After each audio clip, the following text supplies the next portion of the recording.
Welcome, Exiles, to what will be probably the last life-based update to the Righteous Fire Trickster, and today I want to focus on the important switch we made today, which was getting Melding of the Flesh into the build.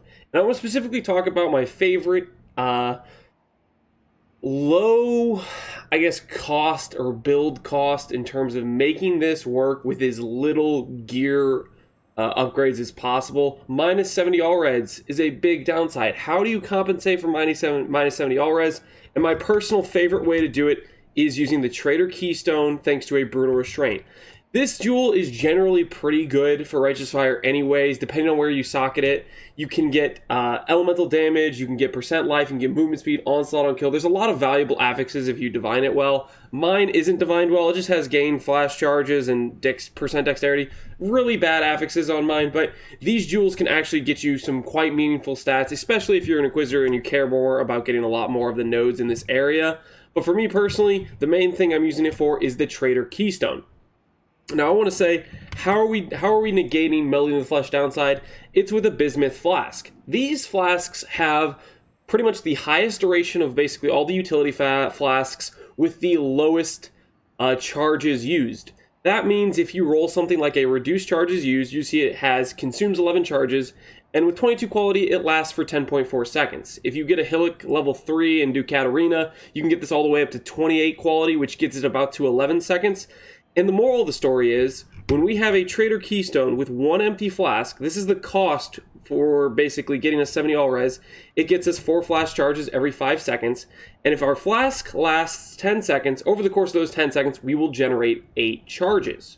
So the way this works is, you see we are generating 8 charges with the 10 seconds of this flask.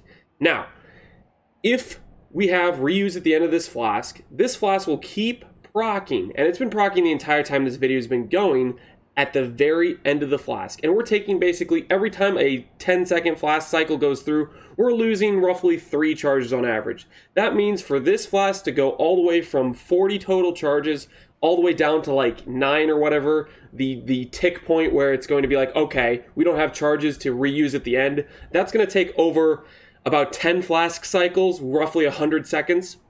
And that's at the bare minimum of, we don't have any gain charges, we don't have any extra generation.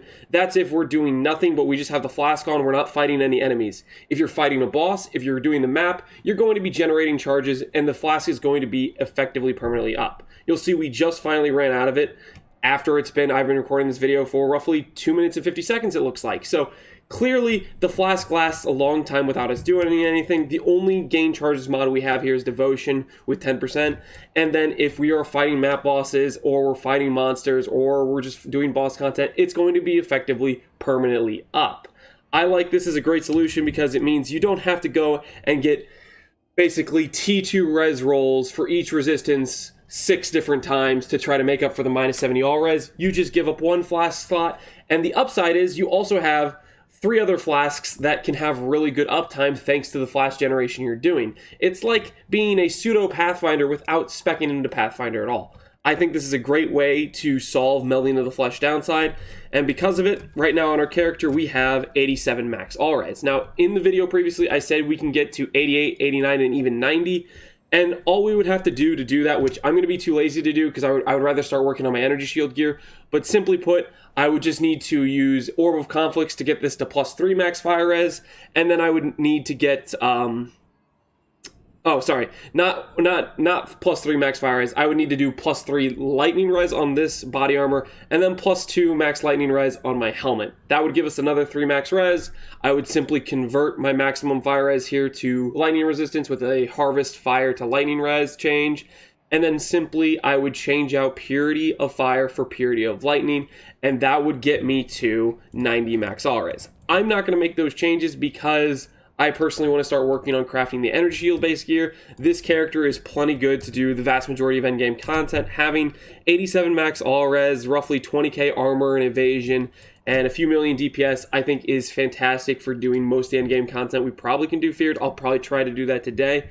And then one other big change we made to the character is we upgraded our chest piece using recombinators. I think the next video I post, I will specifically go over what I've learned about recombinators, how to best use them, because all my gear here, if you look in the POB, if you look and pause the video, all this gear has been crafted with recombinators, except for my amulet. That's the only piece I haven't crafted with recombinators. But when I was trying to craft with recombinators, I did the amulet early on, and I think I made some mistakes, which I'm going to apply some of the stuff I've learned, and I think I'll be able to make a really good amulet later today. Moral of the story is, recombinators are OP, and I hopefully will be doing my next video. I'll go over some better crafting methods for them. And then for the damage setup, I did make one change, which I switched combustion for awaken elemental focus. I made a mistake in that the ignite damage you get from fire trap is actually somewhat significant. It's like 25% more damage just from having an ignite being in existence, which means dropping elemental focus so that way we can ignite with our fire trap is actually the play, which I didn't quite think through. I looked into it some more. I was basically learning from other players that, hey, you can ignite with fire trap and the ignite damage is significant.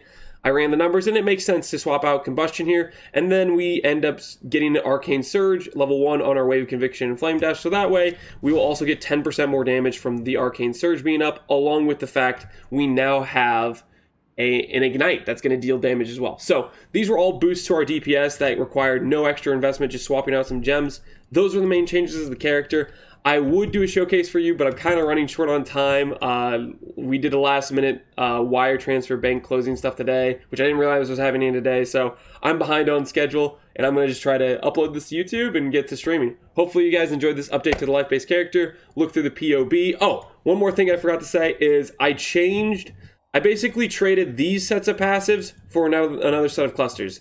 This was only kind of a side grade-ish, a bit of an upgrade on life, a bit of an upgrade on damage.